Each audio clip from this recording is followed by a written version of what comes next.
Hello and greetings. This is Pastor Micah from Life's Journey United Church of Christ. Greetings here from Life's Journey United Church of Christ. This is Pastor Micah. Um, I wanted to just share our midweek reflection this week. Before I share our midweek reflection, I wanted to give you a few reminders. First of all, tonight at 6 p.m., we are having our book club meeting at the church discussing the book, The Parable of the Sower by Octavia Butler. Even if you've not read the book, I find that often in the book club meetings, we have some great discussions, whether or not we've read, although I think this is an excellent book to read.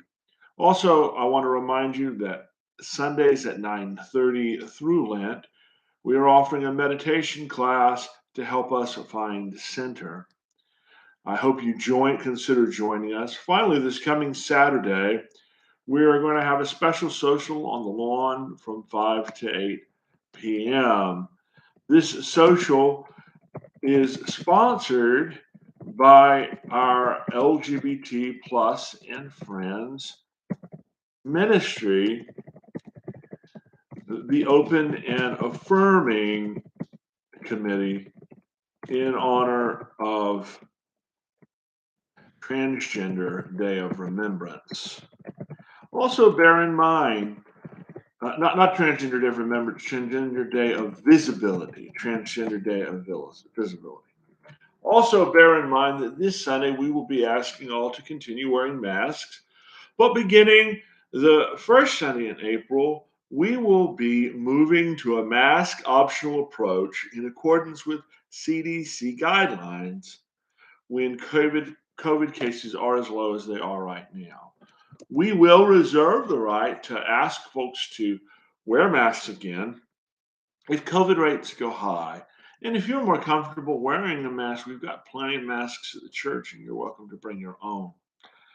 For our midweek reflection, as we pause for a moment to find center in our busy weeks, I was thinking about the stress and worry we are each under. A week ago, one of the facilities I work at as a hospice chaplain reached out to me.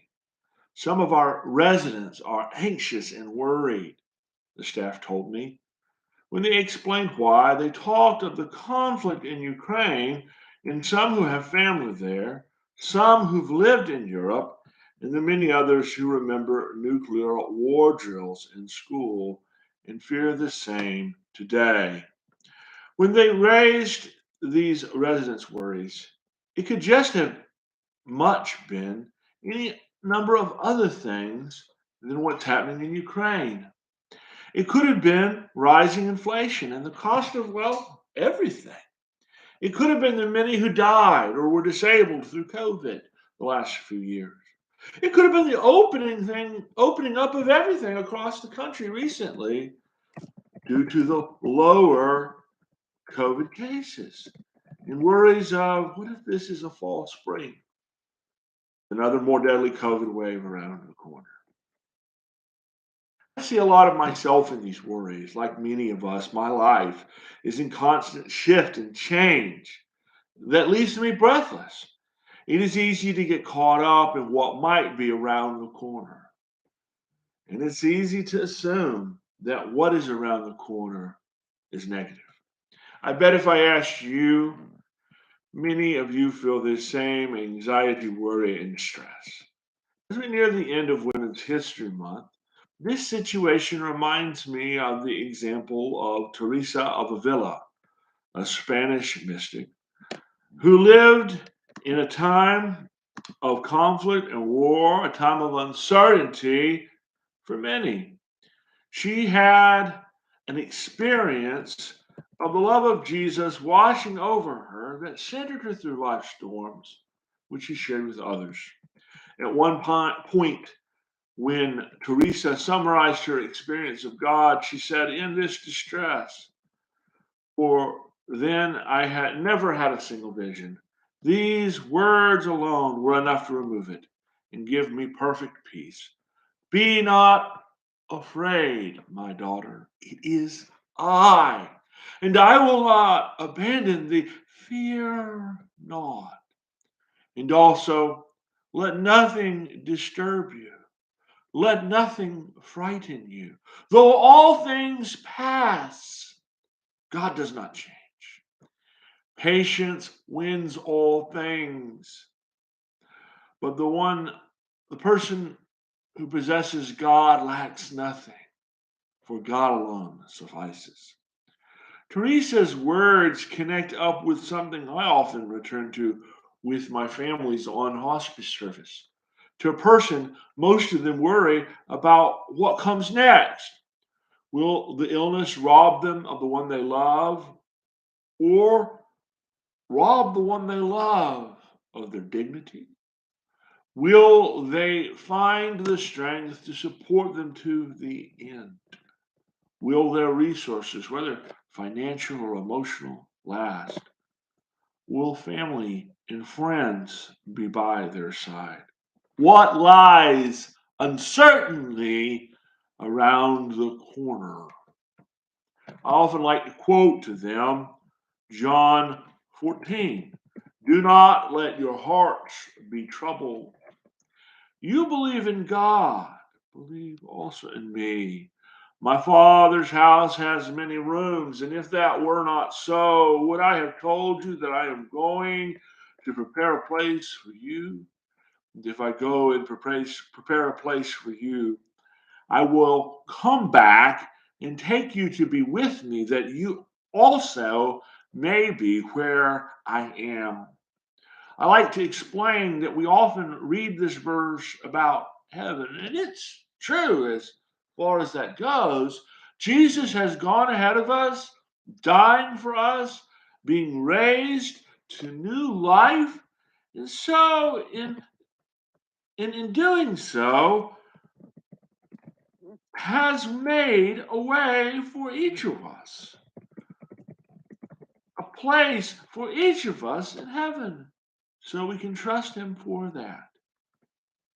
There is a gift there to you and me that no one and nothing can take from us if we embrace it. And we often fail to notice that in our lives, Christ also goes before us.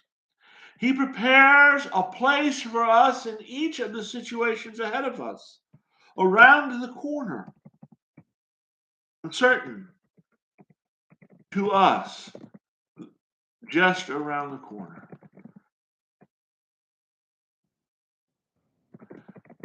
He goes ahead of us to prepare a place, whether that situation seems joyful or sad, stressful, or full of contentment and peace. So when we are not certain what lies around that next corner, we must remind ourselves Christ is already there. He lies around that corner, ready to help us, whatever we face. He is already there, preparing all we need for whatever situation lies ahead. He is there now, already ready to hold us in His arms, to take us by the hand, and to guide us through. I think something of this confidence is what Teresa discovered in her experience of Jesus. In her reassurance that God would not abandon her or us, in this reassurance that inspired us, that she says inspires us not to let anything disturb us. If we could find this as she did in a time of disease, of warfare, of poverty and oppression, certainly the same can be true here for us now. Let nothing disturb you. You and I can trust that Christ already has gone before us. He already has what we need to bring blessing out of whatever comes next for us. May this faith lift you up and buoy you whatever the week ahead brings. Blessings. I look forward to seeing you all soon. And see you then. God bless.